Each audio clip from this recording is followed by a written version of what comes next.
Hello everyone, welcome back to my YouTube channel. हमने बात की रीजनिंग की कि रीजनिंग इजी पड़ेगा, सब्जेक्ट कर लो, स्कोरिंग है, बहुत अच्छे से मार्क्स आ जाएंगे, 30 आउट ऑफ 30 स्कोर कर सकते हो। फिर हमने बात कर ली क्वांट की, कैसे बेसिक्स क्लियर करें, कैसे आप कर सकते हो। आज हम बात करने वाले हैं करंट अफेयर्स के बारे में।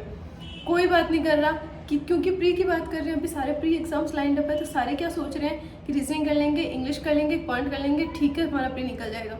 प्री के बाद में क्या 15 डेज मिलेंगे मैक्स, उसके बाद में मेंस नहीं निकलेगा अगर बिना करंट अफेयर्स के। तो और करंट अफेयर्स का इतना पोर्शन आता है ना, अच्छी खासी करंट अफेयर पूछते हैं उसमें। आप प्री का तो पढ़ लोगे और प्री की जितने आपने प्रैक्टिस किए ना, क्विज से ले लो या मॉक से ले लो, उससे आपके मेंस की भी रीजनिंग और क्वांट और हो जाएगी इंग्लिश, पर करंट अफेयर नहीं कर पाओगे। और वो टाइम इतना सा होता है ना कि 15 दिन बचेंगे आपके प्री से मेंस के बीच में, आपके पास 15 दिन बचेंगे। 15 दिन में आपसे पूरे 6 महीने का करंट भी नहीं पढ़ा जाएगा। तो वो क्या कर लेते हैं ना, पीछे का भी पूछ लेते हैं। कभी कभी हो जाता है कि किसी एग्जाम में ना लेटेस्ट जो मंथ चल रहा था उसका पूछ लेते हैं, जैसे दिसंबर में एग्जाम है तो वो आपको अक्टूबर नवंबर का पूछ लेते हैं। कभी ऐसा होता है कि अक्टूबर में एग्जाम है तो आपको अप्रैल तक का भी पूछ लेते हैं। तो अपने हमें क्या करना है ना, अभी अपने पास बहुत टाइम है, 6 महीने तो आराम से है एग्जाम्स को लेकर। मेन्स के एग्जाम आते आते 6 महीने, तो आज से जो शुरू करते हो ना आप मई से लिखना और पढ़ना, तो आपका आराम से क्लियर हो जाएगा। पूरा करंट अफेयर आप अच्छे से पढ़ सकते हो, पता है रिवाइज भी बहुत अच्छे से कर सकते हो।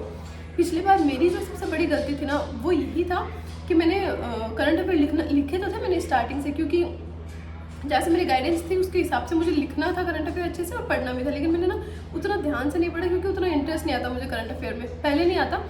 तो मैंने क्या किया, उनको लिख तो लिया लेकिन रिवाइज इतना नहीं कर पाई, जिसकी वजह से जब प्री का रिजल्ट आया तो मैंने सोचा प्री हो जाएगा फिर मैं रिवाइज कर लूँगी।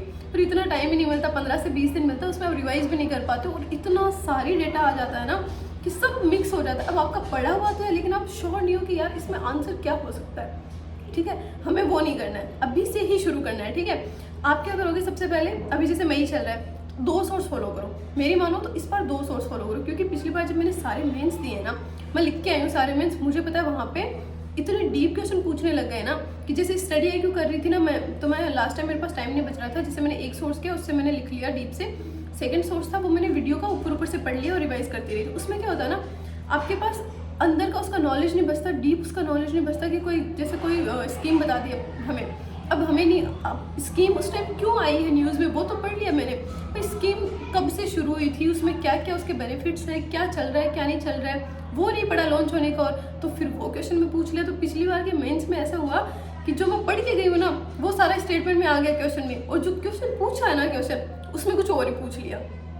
तो इस बार हमारे साथ ये नहीं हो, हम सबका जैसे प्री हो जाएगा मान लो और फिर हम मेंस देने जाए, तो इस बार हमारे साथ ये चीज़ नहीं हो, इसलिए हम क्या करेंगे, 2 सोर्स फॉलो करेंगे।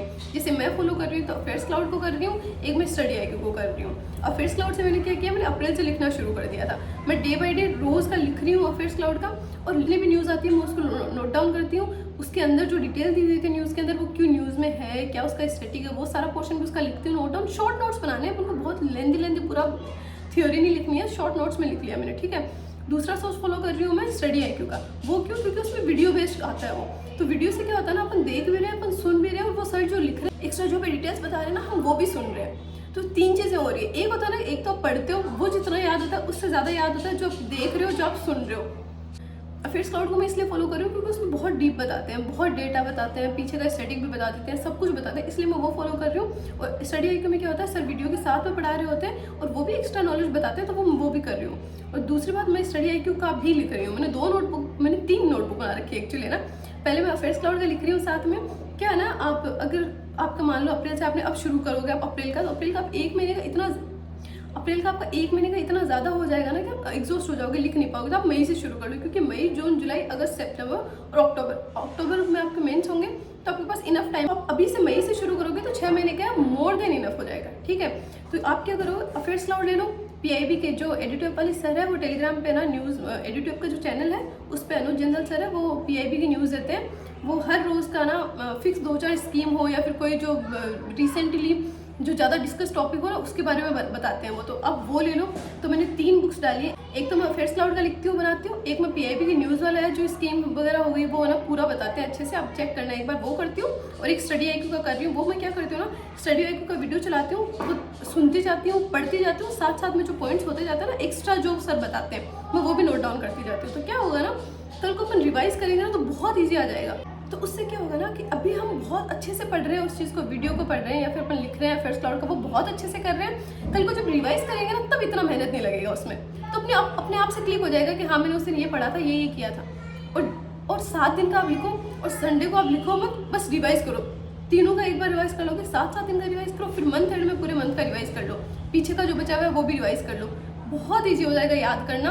और मैं वो डिफरेंस देख रही हूँ खुद के उस पढ़ने में भी, क्योंकि लास्ट टाइम मेरे सारे एग्जाम है ना, मुझे लगता है वो करंट अफेयर्स की वजह से रुके थे, क्योंकि मैं उसको इतना लाइटली ले लिया था ना कि नहीं मैं रीजनिंग और क्वांट और इंग्लिश में नंबर बढ़ा लूँगी, ये सोच के कि मैं रीजनिंग क्वांट और इंग्लिश से मार्क्स है वो अपने ज़्यादा ले आऊँगी, पर मैं करंट अफेयर को इतना नहीं पढ़ सकती, मुझे नहीं याद होता। लेकिन इस बार मैं शुरू से ही कर रही हूँ, मैं वो रिस्क नहीं ले रही कि मैं लास्ट में जाके करूँगी, नहीं, शुरू से ही करूँ।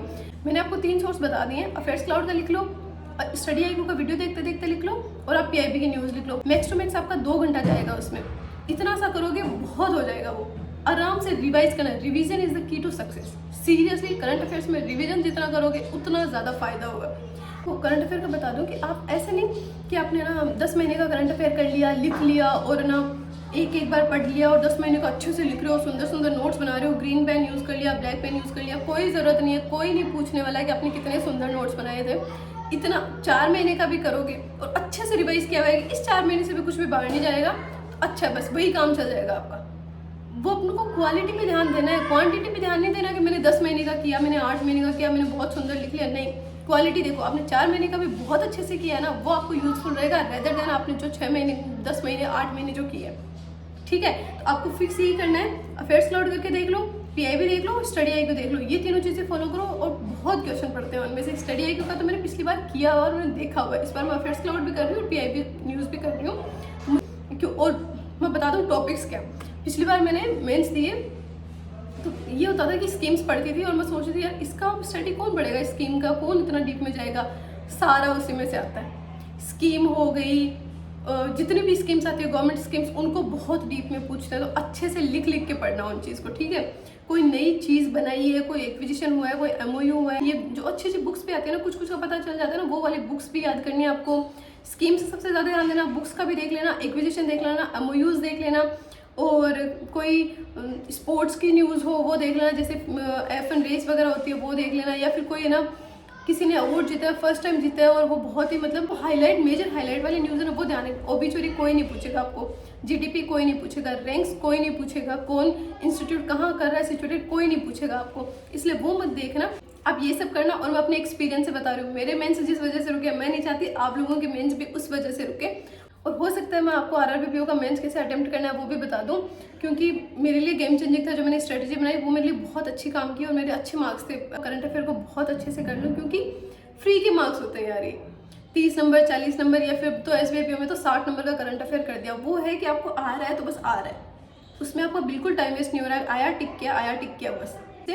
और कंप्यूटर के लिए भी मैं अलग से वीडियो बना दूंगी आपको कहाँ से करना है RRBPO मेंस के लिए, ठीक है। ओके, मिलते हैं, और सब्सक्राइब कर देना चैनल को प्लीज़। मिलते हैं नेक्स्ट वीडियो में, बाय।